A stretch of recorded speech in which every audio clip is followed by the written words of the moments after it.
What's up mga kaibigan? Welcome back to my channel, the Mel Duran channel.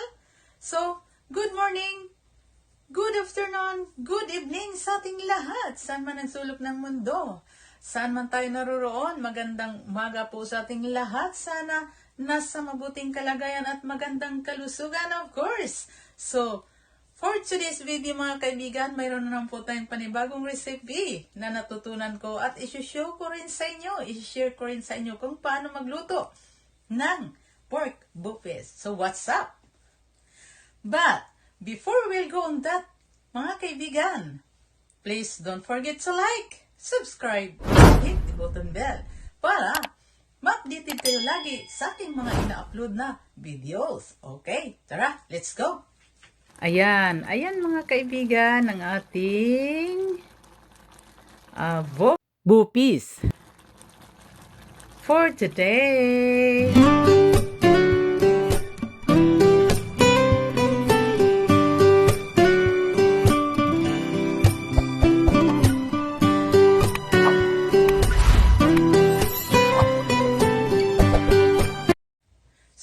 Kaibigan, narito po ang ating mga ingredients. Isusulat ko lang dito sa ating screen. So, basahin nyo na lang at para masundan nyo kung ano ang ating mga ingredients nga nandito. Okay? So, ngayon mga kaibigan ay magpapakulo na tayo ng tubig at pagkatapos, lagyan natin siya ng bay leaves. Siyempre, para magiging aromatic ang ating liver, lungs, heart, and kidneys. Okay. Sige. Pakuluan muna natin yan bago natin mamaya palamigin at bago hiwa-hiwain. Okay? So ngayon narito mga kaibigan, pinakuluan na natin at linagyan natin siya ng star anise para dagdag pagiging aromatic ng ating pinakuluang liver. So, ngayon tingnan natin uli kung okay na ba siya. Hiwaan muna natin kung wala na ba siyang dugo-dugo. So, pag mayroon pa, ibalik natin siya pag pakulo para maalis talaga yung pula-pula niya. Bago natin mamaya hanguin kung wala na yung dugo-dugo na yan, kung okay na. So, ngayon kasi mayroon pang ganyan, mayroon pa siyang pula. So, ibalik natin siya pag pakulo para maalis lang yun. Para mamaya paghiwa natin, wala na yan. Alright? So, antayin pa natin mga ilang minutes pa bago natin hanguin mamaya at palamigin natin para mag-ready na tayo sa paghiwa-hiwa nito. Okay?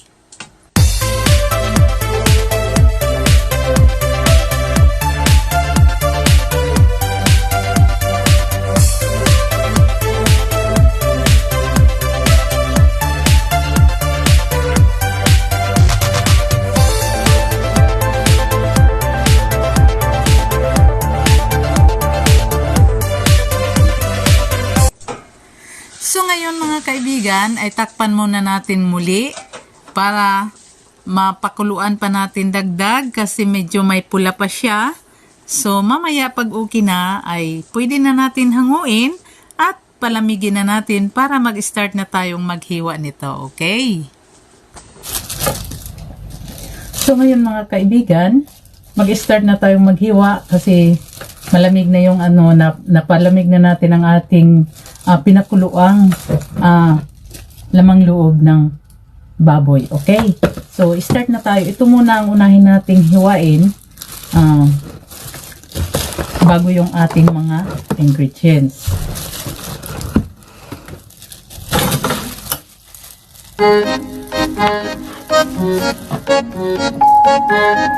Ganun lang paghiwa.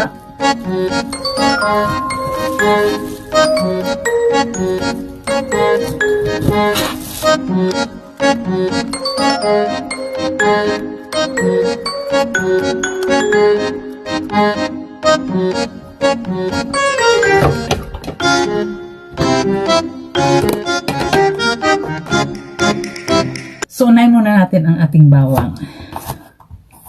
Aray ko. Mantika na, mga kaibigan. Kasi medyo ano eh.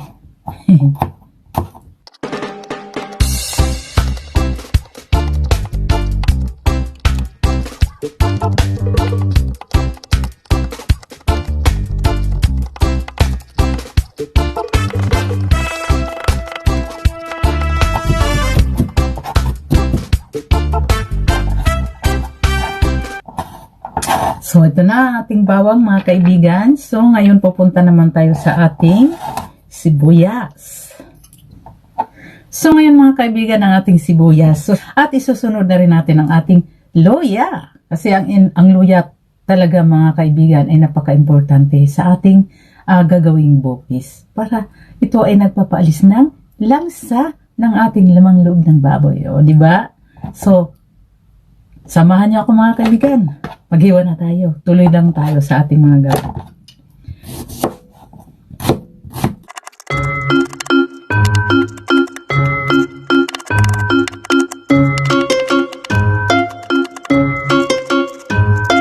The next is ang ating luya.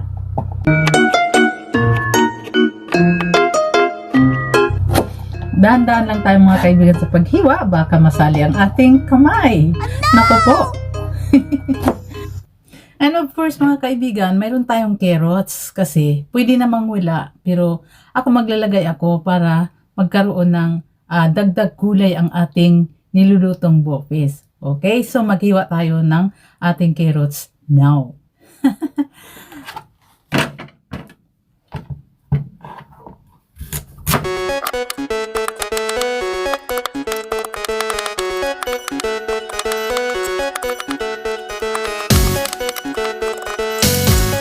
Okay mga kaibigan, narito na ang ating carrots. Yay! So, tara. Okay mga kaibigan, narito na ang ating mga sahog sa ating bopis na gagawin ngayon. At saka ito, start na tayo ng maggisa ng ating ingredients. Alright? So, used oil muna ang ating ginamit kasi sayang para magamit natin. Okay, mag-start na tayong magisa. Unahin muna natin ang ating bawang. So, ngayon ay igisa natin to until nga magiging light brown ang kulay ng ating bawang. At saka, ngayon ay isusunod na naman natin ang ating sibuyas at sunod-sunod na pati na ang iba nating ingredients. Alright?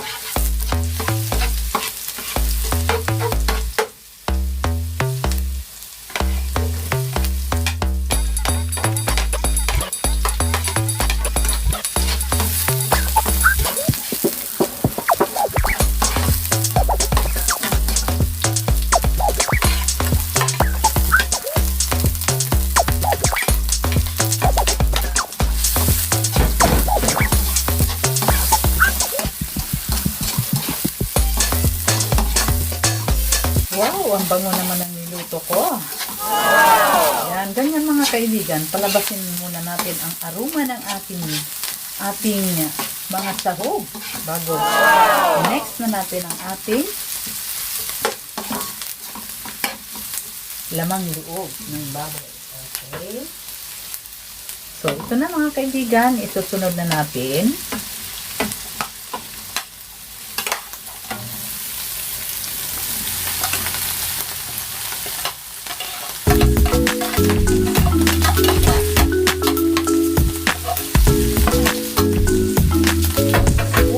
Palang ginawa natin, oh.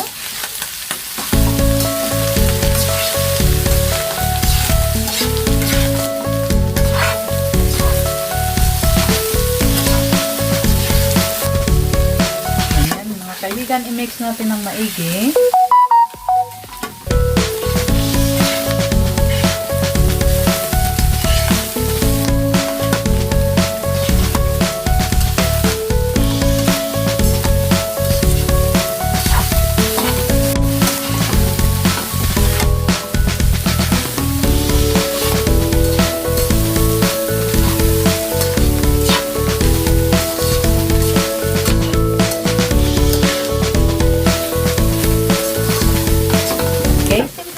kaibigan, takpan natin siya within 5 minutes.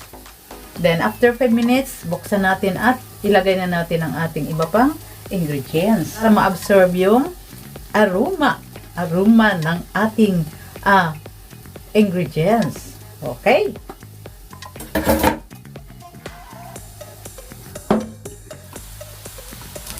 Okay, buksan na natin. Wow! Bango! Sarap!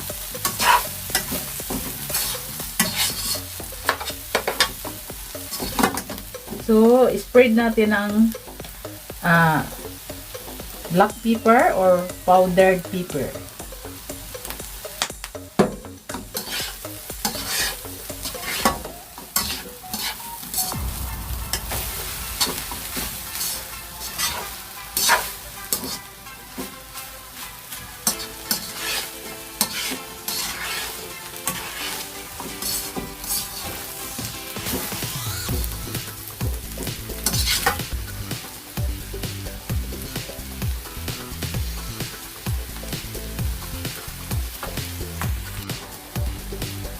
Lagyan natin siya ng soy sauce.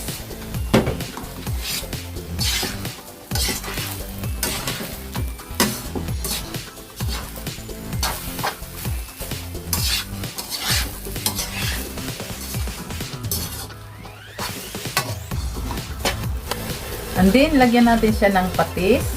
Mga 1 teaspoon or 1 tablespoon, pwede. Ayan.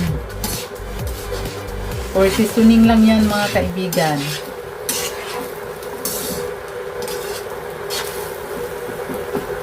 Then lagyan natin siya ng bay leaves. At saka star anise.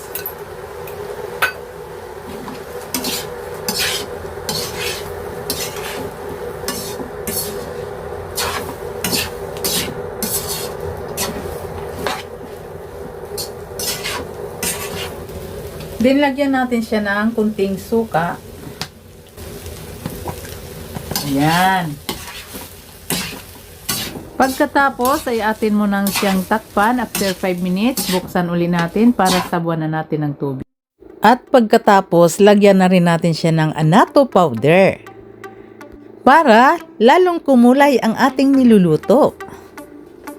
At lagyan na rin natin ng nor pork cubes para lalong sumarap. So next, ilalagay na natin ang ating carrots at isunod na rin natin ang ating red bell pepper or chili pepper.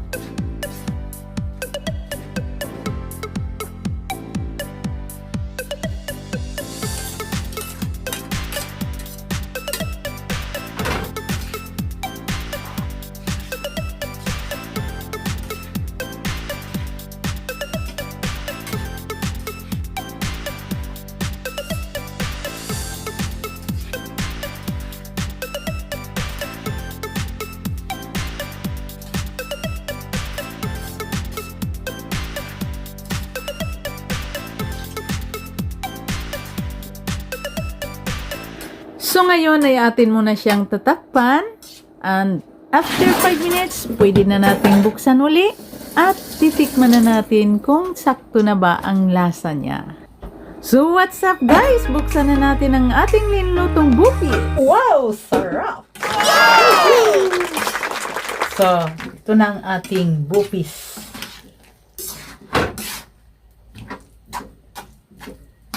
Colorful ang ating ulam ngayon. So, pakuluan muna natin siya ng ilang saglit lang.